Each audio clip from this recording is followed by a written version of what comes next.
ನಮಸ್ಕಾರ ಸ್ನೇಹಿತರೆ, ಬಂದ್ರಾ ಬನ್ನಿ. ಈ ಜಗತ್ತಲ್ಲಿ ಎರಡು ಥರದ ಶಕ್ತಿಗಳಿದ್ದಾವೆ. ಒಂದು ಪಾಸಿಟಿವ್ ಶಕ್ತಿ, ಇನ್ನೊಂದು ನೆಗೆಟಿವ್ ಶಕ್ತಿ. ಒಬ್ಬರು ದೇವರ ಮೇಲೆ ಅಪಾರವಾಗಿರುವಂಥ ನಂಬಿಕೆ, ಕೆಲವೊಬ್ಬರಿಗೆ ಕೆಟ್ಟ ಶಕ್ತಿಗಳ ಮೇಲೆ ಅಪಾರವಾದಂತಹ ನಂಬಿಕೆ. ಕೆಲವೊಬ್ಬರು ದೆವ್ವ, ಭೂತ, ಬೇತಾಳಗಳನ್ನೆಲ್ಲ ನಂಬ್ತಾರೆ, ಕೆಲವೊಬ್ಬರು ಅವನ್ನೆಲ್ಲ ನೆಗ್ಲೆಕ್ಟ್ ಮಾಡ್ತಾರೆ, ಯಾವುದನ್ನು ಕೂಡ ನಂಬೋದಿಲ್ಲ. ಈ ಜಗತ್ತಲ್ಲಿ ಎರಡು ಪಾಸಿಟಿವ್ ನೆಗೆಟಿವ್ ಎರಡೂ ಥರ ಇದೆ. ಅದನ್ನು ನಾವು ಬ್ಯಾಲೆನ್ಸ್ ಮಾಡ್ತಾ ಹೋಗ್ತಾ ಇರಬೇಕು. ಬೆಂಗಳೂರಲ್ಲಿ ಒಂದು ಬಹಳ ಶ್ರೀಮಂತ ಆಗಿರುವಂಥ ಒಂದು ಫ್ಯಾಮಿಲಿ ಇರುತ್ತೆ. ಇವರಿಗೆ ದೇವರ ಮೇಲೆ ಅಪಾರವಾಗಿರುವಂಥ ಒಂದು ನಂಬಿಕೆ.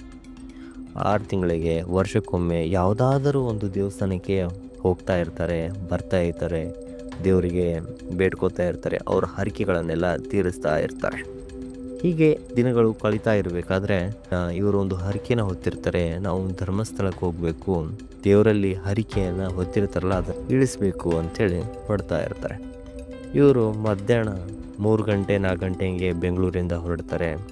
ಸೊ ಧರ್ಮಸ್ಥಳಕ್ಕೆ ಹೋಗ್ಬೇಕಂದ್ರೆ ರಾತ್ರಿ ಹೊತ್ತಾಗತ್ತೆ. ಎಲ್ಲ ಘಾಟ್ ಸೆಕ್ಷನನ್ನು ದಾಟ್ಬಿಟ್ಟು ರಾತ್ರಿ ಹೊತ್ತು ಧರ್ಮಸ್ಥಳಕ್ಕೆ ಹೋಗ್ತಾರೆ. ಅಲ್ಲಿ ಧರ್ಮಸ್ಥಳದಲ್ಲಿ ಮಂಜುನಾಥ ಸ್ವಾಮಿ ಆಶೀರ್ವಾದ ಪಡೆದು ಇವರು ಏನೇನು ಬೇಡಿಕೆಗಳನ್ನು, ಕೋರಿಕೆಗಳನ್ನು ಎಲ್ಲ ಈಡೇರಿಸ್ತಾರೆ. ಅಲ್ಲಿಂದ ಮತ್ತೆ ವಾಪಸ್ ಬರ್ತಾರೆ, ಕುಕ್ಕೆ ಸುಬ್ರಹ್ಮಣ್ಯಗೆ ಹೋಗ್ತಾರೆ.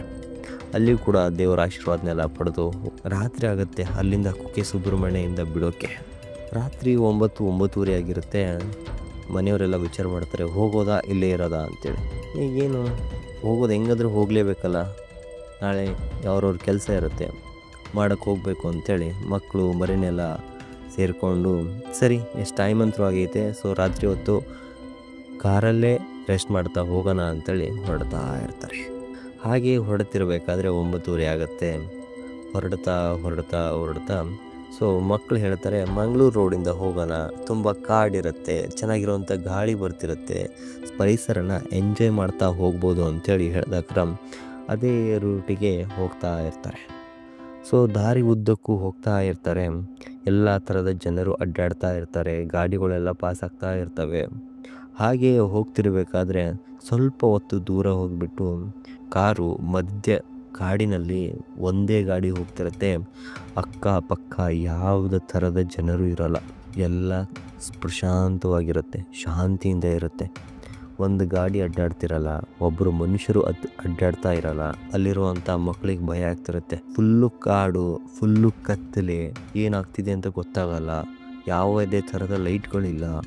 ಸೊ ಮಧ್ಯರಾತ್ರಿ ಬೇರೆ ಹೋಗ್ತಾ ಇರ್ತಾರೆ. ಅಷ್ಟು ಕಾರಿನ ಗ್ಲಾಸನ್ನು ಏರಿಸ್ತಾರೆ. ಹಾಗೆ ಹೊರಡ್ತಾ ಅಷ್ಟು ಮಲ್ಕೊಂಡ್ಬಿಡ್ತಾರೆ ಮಕ್ಕಳು. ಅಲ್ಲಿರುವಂಥ ವಯಸ್ಸಾದವರು ಎಲ್ಲರೂ ಮಲ್ಕೊಂಡ್ಬಿಡ್ತಾರೆ. ಮಗ ಒಬ್ಬನೇ ಕಾರನ್ನು ಓಡಿಸ್ತಾ ಇರ್ತಾನೆ. ಓಡಿಸ್ತಾ ಇವನಿಗೂ ಭಯ ಶುರು ಆಗಿರುತ್ತೆ ಸ್ವಲ್ಪ.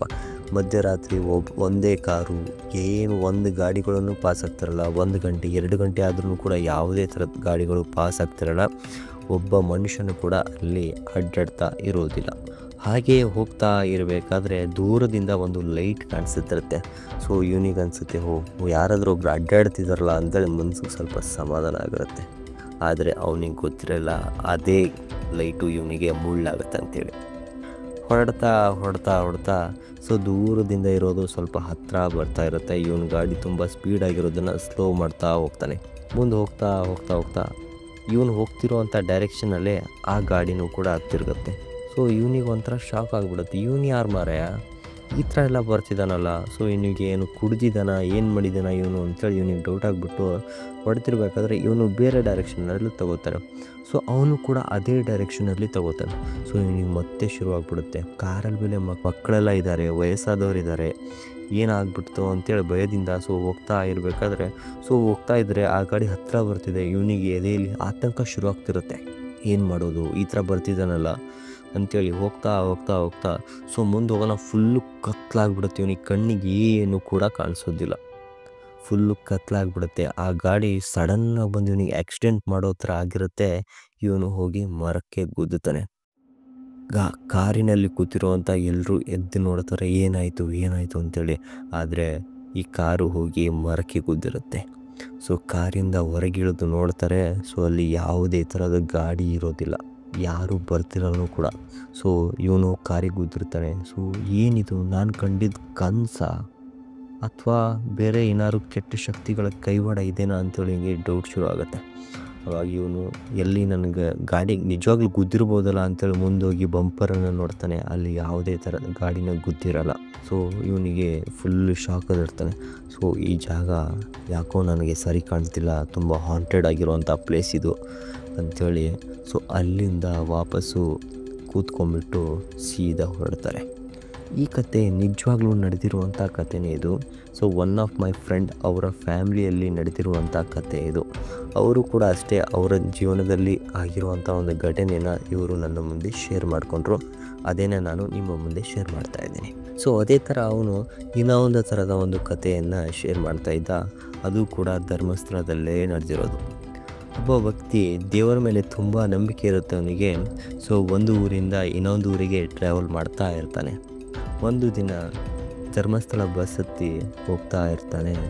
ಸೊ ಹೋಗ್ತಾ ಇರಬೇಕಾದ್ರೆ ರಾತ್ರಿ ಆಗಿರುತ್ತೆ. ಆ ಟೈಮಲ್ಲಿ ಅವನು ಧರ್ಮಸ್ಥಳ ರೋಡಲ್ಲಿ ಯಾವುದೋ ಒಂದು ಸ್ಟಾಪಿಗೆ ಅನ್ನೊಂದು ಸ್ಟಾಪಿಗೆ ಹೋಗಿ ಕಂಡಕ್ಟರ್ ಮತ್ತು ಡ್ರೈವರು ಊಟಕ್ಕೆ ಅಂತ ನಿಲ್ಲಿಸ್ತಾರೆ. ಈ ವ್ಯಕ್ತಿ ಊಟ ಅಲ್ಲ, ಸೊ ಏನಾದ್ರು ತಿನ್ನೋಣ ಅಥವಾ ರೆಸ್ಟಿಗೆ ಹೋಗಿ ಬರೋಣ ಅಂತೇಳಿ ಆ ಜಾಗದಲ್ಲಿ ಇಳಿದು ಹೋಗ್ತಾ ಇರ್ತಾರೆ. ಸೊ ಅಲ್ಲಿ ತುಂಬ ಲೈಟ್ ಇರುತ್ತೆ. ಇವನಿಗೆ ವಾಶ್ರೂಮ್ಗೆ ಹೋಗಬೇಕು, ಆದರೆ ಅಲ್ಲಿ ಎಲ್ಲ ಲೈಟ್ ಇರೋದ್ರಿಂದ ಇವನಿಗೆ ಒಂಥರ ಮುಜುಗರ ಆಗುತ್ತೆ. ಈ ಲೈಟಲ್ಲಿ ಏನು ಮಾಡೋದು? ಸೊ ಕತ್ಲಿರೋವಂಥ ಜಾಗಕ್ಕೆ ಹೋಗೋಣ ಅಂಥೇಳಿ ಸ್ವಲ್ಪ ದೂರದಲ್ಲಿ ಹೋಗ್ತಾನೆ. ಅಲ್ಲಿ ತುಂಬ ಕತ್ಲಿರುತ್ತೆ. ಸೊ ಹಿಂದಿಂದ ಯಾರೋ ಒಬ್ಬ ವ್ಯಕ್ತಿ ಮುದುಕ ವಯಸ್ಸಾದವನು ಸೌಂಡ್ ಮಾಡ್ತಾ ಬರ್ತಾನೆ. ಮಾಡ್ತಾ ಮಾಡ್ತಾ ಮಾಡ್ತಾ ಇವನು ಹೆಗ್ಲಿಗೆ ಮುಡ್ತಾನೆ. ಇವನಿಗೆ ತುಂಬ ಭಯ ಆಗ್ಬಿಡುತ್ತೆ. ಏನಪ್ಪ ಈ ವ್ಯಕ್ತಿ ನನ್ನ ಹೆಗ್ಲಿಗೆ ಮುಟ್ತಿದ್ದಲ್ಲ, ಯಾರಿದು ಅಂತೇಳಿ ಇವನು ತಿರುಗಿ ನೋಡ್ದಾಕರ ಸೊ ಅವನು ಹೇಳ್ತಾನೆ, ನಾನು ಕಣಪ್ಪ, ನಾನು ಕೂಡ ಇಲ್ಲಿಗೆ ಬಂದಿರೋದು, ತಲೆ ಕೆಡಿಸ್ಕೊಬೇಡ, ಆರಾಮಾಗಿ ನೀನು ರೆಸ್ಟ್ ಮಾಡಿ ಹೋಗೋಣ ಅಂತೇಳಿ. ಸೊ ಇಬ್ಬರು ಕೂಡ 10 ನಿಮಿಷಗಟ್ಟಲೆ ಅಲ್ಲಿ ಮಾತಾಡ್ತಾರೆ. ಸೊ ರೆಸ್ಟಿಗೆ ಹೋಗಿ ಬಂದುಬಿಟ್ಟು 10 ನಿಮಿಷ ಮಾತಾಡ್ತಾರೆ. ಸೊ ನೀನು ಯಾವ ಊರಿಂದ ಬಂದೀಯಾ, ನೀನು ಯಾವ ಊರಿಂದ ಬಂದೀಯಾ ಅಂತೇಳಿ ಇಬ್ಬರು ಕೂಡ ಮಾತಾಡ್ತಾರೆ. ಸೊ ನಾವು ಈ ಪ್ಲೇಸಿಗೆ ಹೋಗ್ತಿದ್ದೀವಿ ಅಂತೇಳಿ ಮಾತಾಡ್ತಾರೆ. ಆದರೆ ಇವನಿಗೆ ಗೊತ್ತಿರಲ್ಲ ಆ ಮುದುಕನೂ ಕೂಡ ಇವನ ಬಸ್ಸಲ್ಲೇ ಇರೋದು ಅಂಥೇಳಿ. ಹೌದಲ್ಲ ಅಂತೇಳಿ ಇಬ್ಬರು ಮಾತಾಡ್ತಾ ಇವನು ಕೈ ತಕ್ಕೊಳ್ಳೋಕ್ಕೆ ಹೋಗಬೇಕಾದ್ರೆ ಆ ಮುದುಕ ಏನಾದರೂ ಬಂದಿಲ್ಲಲ್ಲ ಅಂತೇಳಿ ಹಿಂಗೆ ನೋಡ್ತಾನೆ. ಇರಲಿ ಬಿಡು, ಏನಾದರೂ ತಿನ್ನಕ್ಕೆ ಹೋಗಿರ್ಬೋದು ಅಂಥೇಳಿ ವಿಚಾರ ಮಾಡಿಬಿಟ್ಟು ಸೊ ಕಂಡಕ್ಟರ್ ಆ ಕಡೆಯಿಂದ ಒಂದು ವಿಸೆಲನ್ನು ಹಾಕ್ತಾನೆ. ಸರಿ ಬಿಡು ಹೊರಡೋಣ ಅಂತೇಳಿ ಇವನು ಬಸ್ ಹತ್ತಿರಬೇಕಾದ್ರೆ ಇವನು ಆ ಮುದುಕನ ಒಂದು ದಾರಿನೇ ಕಾಯ್ತಿರ್ತಾನೆ. ಆದರೆ ಆ ಮುದುಕ ಬರೋದಿಲ್ಲ. ಎಲ್ಲರೂ ಕೂಡ ಎಲ್ಲ ಪ್ರಯಾಣಿಕರು ಬಸ್ಸಲ್ಲಿ ಹತ್ತು ಕೂತಿರ್ತಾರೆ. ಇವನು ಕಾಯ್ತಾ ಇರ್ತಾನೆ. ಕಂಡಕ್ಟರ್ ಕೇಳ್ತಾನೆ, ಯಾರಿಗೆ ಕಾಯ್ತಿದ್ಯಾ? ಎಲ್ಲರೂ ಹತ್ತಿದ್ದಾರೆ, ನೀನೊಬ್ಬನೇ ಬಾಕಿ ಇರೋದು ಅಂದಾಕ್ರ. ಇಲ್ಲ, ಒಬ್ಬರು ಮುದುಕ ವಯಸ್ಸಾದವ್ರು ಇದ್ದಾರೆ, ಅವರಿಗೋಸ್ಕರ ಕಾಯ್ತಿದ್ದೀನಿ. ಇಲ್ಲಿ ಯಾರೂ ಆ ಥರ ನನ್ನ ಬಸ್ಸಲ್ಲಿ ಹತ್ತಿಲ್ಲ, ಬೇರೆ ಬಸ್ ಇರ್ಬೋದು ಅವರು ಅಂದಾಕ್ರ. ಇರೋದು ಒಂದೇ ಬಸ್ಸು, ಆದರೆ ಇವನು ಕಾಯ್ತಾ ಇರ್ತಾನೆ. ಸೊ ಇವನಿಗೆ ಶಾಕ್ ಆಗ್ತಿರುತ್ತೆ. ಇಷ್ಟೊತ್ತು ನನ್ನ ಜೊತೆ ಮಾತಾಡಿದ್ದು ಯಾರು ಅಂತ ಹೇಳೋದಾಕ್ರ. ಆವಾಗ ಕಂಡಕ್ಟರ್ ಒಂದು ಮಾತಾಡ್ತಾನೆ, ಇದು ಒಂಥರ ಹಾಂಟೆಡ್ ಆಗಿರುವಂಥ ಪ್ಲೇಸು. ಇಲ್ಲಿ ಬಹಳಷ್ಟು ಜನಕ್ಕೆ ನಿನ್ನ ಥರ ಅನುಭವ ಆಗಿರುತ್ತೆ. ವಯಸ್ಸಾದವ್ರು ಬಂದು ಮಾತಾಡ್ತಾರೆ. ಸೊ ಈ ಥರ ಎಲ್ಲ ಕನ್ವರ್ಜೇಷನ್ ನಡೆಸ್ಬಿಟ್ಟು ಯಾವ ಊರಿಂದ ಬಂದ್ಯಾ, ಎಲ್ಲಿಂದ ಬಂದ್ಯಾ ಅಂತೇಳಿ ಕೇಳ್ತಾರೆ. ಆದರೆ ಬಸ್ ಹೊಡ್ತಿರ್ಬೇಕಾದ್ರೆ ಆ ವ್ಯಕ್ತಿ ಕಾಣಿಸಲ್ಲ. ಇದು ಕೂಡ ನಿನ್ನ ಜೊತೆನೂ ಕೂಡ ಆಗಿದೆ ಅಂಥೇಳಿ ಆ ಮಾತು ಕಂಡಕ್ಟರ್ ಹೇಳೋದಾಕ್ರ ಇವನಿಗೆ ಫುಲ್ಲು ಶಾಂತ ರೀತಿಯಿಂದ ಹೋಗಿ ಬಸ್ ಹತ್ತಿ ಕೂತ್ಕೊಂಡ್ಬಿಡ್ತಾನೆ. ಆ ವ್ಯಕ್ತಿ ದಾರಿ ಉದ್ದಕ್ಕೂ ಅದೇ ಒಬ್ಬ ವಯಸ್ಸಾದ ವ್ಯಕ್ತಿಯ ಬಗ್ಗೆನೇ ವಿಚಾರ ಮಾಡ್ತಾ ಇರ್ತಾನೆ. ಕೊನೆಗೂ ಧರ್ಮಸ್ಥಳಕ್ಕೆ ತಲುಪ್ತಾನೆ. ಸೊ ನೋಡಿ ಸ್ನೇಹಿತರೆ, ಯಾವ ಥರ ಒಂದು ಕೆಟ್ಟ ಶಕ್ತಿಗಳು ನಮ್ಮನ್ನು ಹಿಂಬಾಲಿಸ್ತವೆ, ಯಾವ ಥರ ಇರ್ತವೆ ಅಂಥೇಳಿ. ಕೆಲವೊಂದು ಕಾಲ್ಪನಿಕವಾಗಿರುತ್ತೆ, ಕೆಲವೊಂದು ಸತ್ಯವಾಗಿರುತ್ತೆ, ಕೆಲವೊಂದು ನಿಜವಾದ ಜೀವನದಲ್ಲಿ ನಡೆದಿರುತ್ತೆ. ಸೊ ಇದನ್ನು ಕೂಡ ಅಷ್ಟೇ, ನನ್ನ ಒಬ್ಬ ಫ್ರೆಂಡು ಈ ಥರ ಒಂದು ಕಥೆನ ಹೇಳಿರೋದು. ಸೊ ಅದನ್ನು ನಾನು ನಿಮ್ಮ ಮುಂದೆ ತಂದು ಇಡ್ತಿದ್ದೀನಿ ಅಷ್ಟೇ. ಸೊ ಯಾವ ಥರ ಇತ್ತು ಈ ಕತೆ? ನಿಮ್ಗೇನಾದ್ರು ಇಷ್ಟ ಆಗಿದರೆ ಲೈಕ್, ಶೇರ್ ಮತ್ತು ಸಬ್ಸ್ಕ್ರೈಬ್ ಮಾಡ್ಕೊಳ್ಳಿ. ನಿಮ್ಮ ಸ್ನೇಹಿತರು ಕೂಡ ಈ ವಿಡಿಯೋನ ಶೇರ್ ಮಾಡಿರಿ ಅಂತೇಳಿ ನಾನು ಕೇಳ್ಕೊತೀನಿ. ಜೈ ಹಿಂದ್.